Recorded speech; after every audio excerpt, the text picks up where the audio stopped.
ডাক বাংলো শুনলেই ভয়ে কিরম গা ছমছম করে ওঠে। ঘন জঙ্গলে ঘেরা ঘুটঘুটে অন্ধকার, সাপ খোপওয়ালা ডাক বাংলো। সরকারি ডাক বাংলো তো আজকে পেলাম না, তো এই চর্মচক্ষে ভূত দেখার ভূত তাড়াতেই চলে গেলাম আজকে ভূতের খোঁজে। এই দেখো, এটা আমি জানি না কত বছর পুরাতন একটা জায়গা এটা। তো যাই হোক, এখানে গিয়ে আবার আমার রান্নার একটা ভূত মাথায় চাপলো। আজকে যে রান্নাটা করব সেই রান্নাটা হচ্ছে সরকারি ডাক বাংলোতে। তো সেই ডাক বাংলোগুলো একদম জঙ্গলের মধ্যিখানে হতো। রাত্রে ঝিঝি পোকার ডাক থাকতো এবং তার সাথে বসানো হতো এই রান্না। তো চলো আজকে সেই রান্নাটাই করি। রান্নাটার নাম হচ্ছে ডাক বাংলো চিকেন কারি। এই রান্নাটায় মোট ধাপ আছে 4টা। তো ভয় পাবার কোনো কারণ নেই, আমি খুব সহজ করে রান্নাটাকে দেখিয়ে দেব। তাহলে প্রথম ধাপে আমরা ম্যারিনেশনটাই করে নিই। আমি দেখতে পাচ্ছ এখানে বেশ বড় বড় সাইজের চিকেনের পিস নিয়েছি এবং সেগুলো চামড়া সহ নিয়েছি। ম্যারিনেশনের জন্য খুব একটা বেশি কিছু মশলা আমরা দেব না। প্রথমে আমরা দিয়ে নিচ্ছি 1/2 চা চামচ লঙ্কার গুঁড়ো, তার সাথে দিয়ে দিচ্ছি 1/2 চা চামচ ধনিয়া গুঁড়ো, তার সাথে দিয়ে দিচ্ছি 1/2 চা চামচ হলুদ গুঁড়ো এবং 1/2 চা চামচ লবণ। সবগুলোকে দিয়ে এবার 1 কাপ মতন টক দই আমি এটাতে দিয়ে দিচ্ছি। দইটাকে দিয়ে এবং খুব ভালো মতো হাত দিয়ে আমি পুরো বিষয়টাকে মাখিয়ে নেব এবং এটাকে ঘড়ি ধরে রেখে দেব 10 থেকে 15 মিনিট। হাতে যখন 10-15 মিনিট সময় আছে, তাহলে এখন চলো এই ফাঁকে আমরা ডাক বাংলোর ড্রাই মশলাটা করে নিই। ড্রাই মশলার জন্য আমি প্রথমে দিয়েছি 10টা শুকনো মরিচ, 1 চা চামচ আস্ত ধনিয়া, 1/2 চা চামচ জিরা। এগুলোকে আমি খুব ভালো মতো টেলে নেব। এবারে আমি দিয়ে দিচ্ছি 1/2 চা চামচ কালো গোলমরিচ, সাথে 1টা কালো এলাচ এবং 6টা সাদা এলাচ। এই সম্পূর্ণ মশলাটাকে আমি খুব ভালো করে রোস্ট করে নেব। রোস্ট করার সময় খুব খেয়াল রাখবে ফ্লেমটা যেন খুবই আস্তে এবং ধিমে জাল থাকে, নইলে কিন্তু তোমার এই মশলা নষ্ট হয়ে যাবে। মশলা রোস্ট করে আমি এটাকে পাউডার করে নিয়েছি। এই পাউডারটাই ব্যবহার হবে আমার রান্নায়। এবারে চলো আমাদের তৃতীয় ধাপে। তৃতীয় ধাপের জন্য আমরা প্রথমে কড়াইতে সাদা তেল দিয়ে দিলাম। এবারে দিচ্ছি 1 চিমটে মতন হলুদ,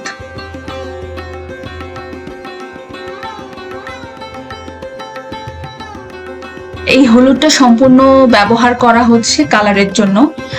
1 চিমটে মতন লবণ।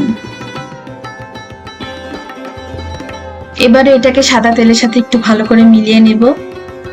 এটা করছি কারণ আমার এখানে ডিম ভাজা হবে। 4টা ডিম আমি হার্ড বয়েল করে নিয়েছি, সেটাকে আমি খুব ভালো করে সুন্দর মতো ব্রাউনিশ করে ভেজে নেব এবং সাথে এভাবে ডুমো ডুমো করে কাটা আলুগুলো আমি ভেজে নেব।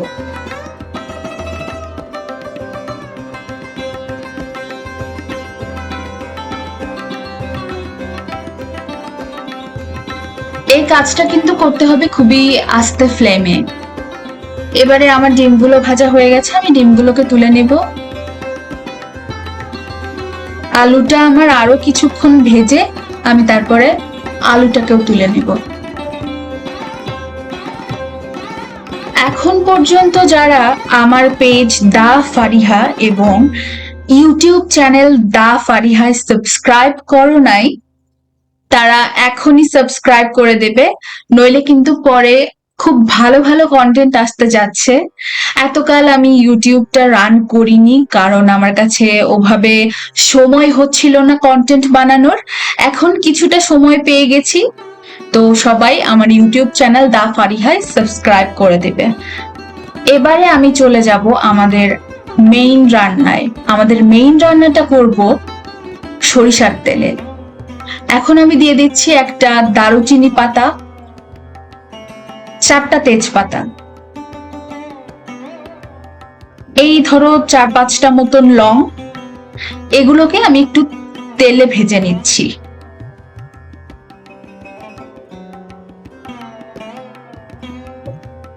এরপর এতে যাবে 10টা মাঝারি সাইজের দেশি পেঁয়াজ। একদম আমি খুব সুন্দর করে কুচিয়ে নিয়েছি। এই কুচনো পেঁয়াজগুলোই এবার এটাতে যাবে।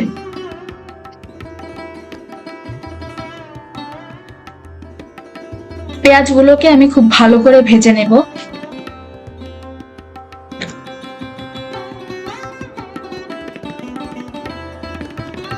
পেঁয়াজ ভাজতে ভাজতে তোমাদের মনে করিয়ে দেই, এই ভিডিওটাতে কি তোমরা লাইক করেছো? লাইক যদি না করে থাকো এখনই লাইক দাও। আর দা ফারিহার সাথে অবশ্যই তোমরা থাকবে। দা ফারিহা মানেই ডিফারেন্ট কিছু। আচ্ছা, আমাদের পেঁয়াজটা কিন্তু অলমোস্ট হয়ে এসেছে। আমি কিন্তু জুম ইন করে দেখিয়ে দিচ্ছি তোমাদের।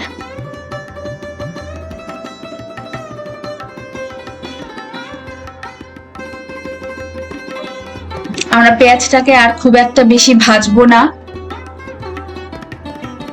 এই স্টেজে আমি আমার মশলাটাকে দিয়ে দেব। এই বাটা মশলাটায় আছে আদা, রসুন এবং জিরে।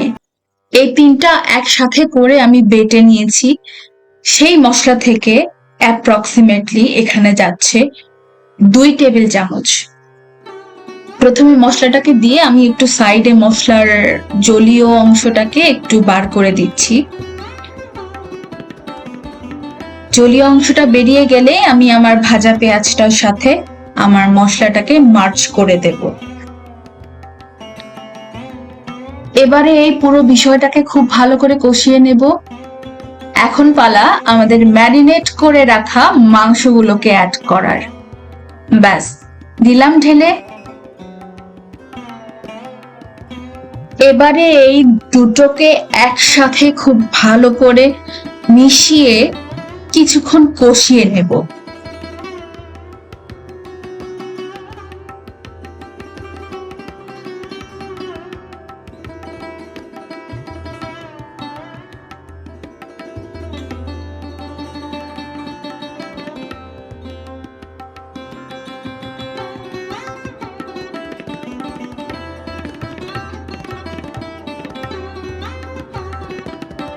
দেখলেন তো, একটু কষানোর কারণে মশলার পানিটা একটু টেনে এসেছে।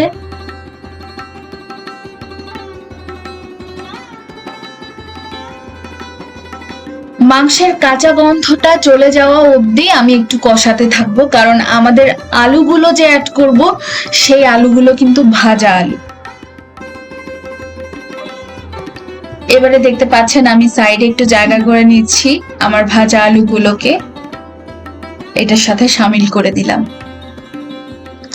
এবার পুরো বিষয়টাকে সুন্দর করে আমি মশলার সাথে মাখিয়ে নেব।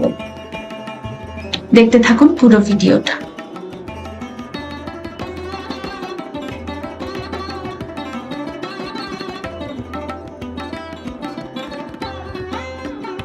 আমি আমার কারিটাকে খুব ভালো করে কষিয়ে নেব।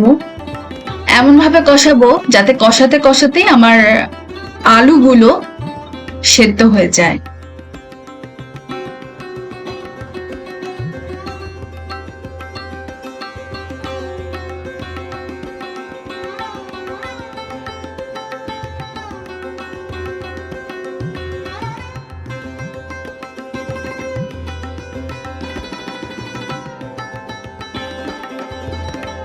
এই স্টেজে অ্যাড করে দিচ্ছি আমি 1 মুঠ পরিমাণ কিশমিশ। আসলে এভাবে কষানোর কারণ হচ্ছে ডাক বাংলো চিকেন কারি এটা খুবই মানে ভাজা ভাজা কষা কষা করে রান্না করা হয়। এটাই হলো এই রান্নার মেইন ধর্ম। তো তোমাদের তো প্রথমে আমি একটু ভুতুরে ভুতুরে ভয় দেখিয়ে দিলাম।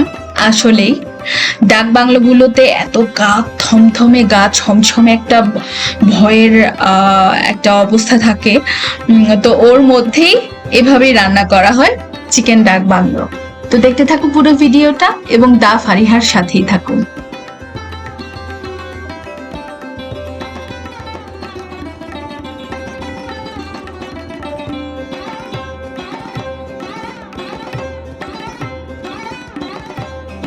এই স্টেজে চিকেন কিছুটা পানি ছাড়বে এবং আমরা আমাদের বানিয়ে রাখা ডাক বাংলোর স্পেশাল মশলাটা অর্ধেকটা এখানে দিয়ে দিব, বাকি অর্ধেকটা দেব আরো একটু পরে রান্নার শেষের দিকে। তো গুঁড়ো মশলাটা দিয়ে আমি পুরো তরকারিটার সাথে আমি ভালো করে মাখিয়ে নেব এবং কষিয়ে নেব। দেখতে থাকো পুরো ভিডিওটা।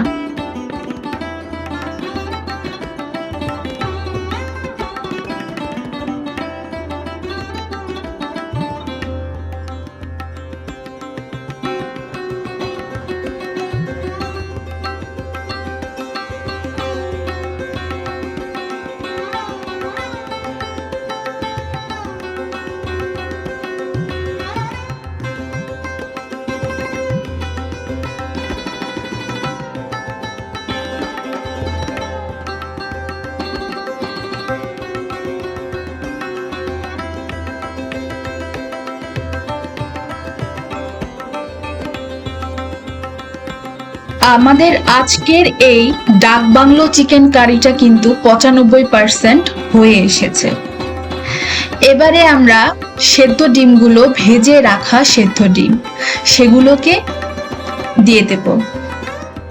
সেদ্ধ ডিম সেদ্ধ হওয়ার তো কোনো ব্যাপার নেই, শুধু একটু মশলার সাথে কোট করে নিলেই হলো। পুরো কারিটাকে আমি একটু এদিক ওদিক করে নাড়িয়ে দেব।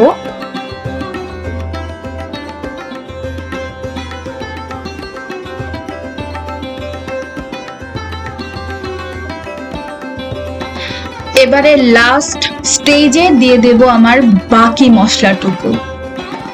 ব্যাস, আমাদের ডাক বাংলো একেবারেই রেডি। মশলাটাকে দিয়ে আমি একটু নেড়ে চেড়ে মশলাটা সুন্দর করে মাখিয়ে নেব।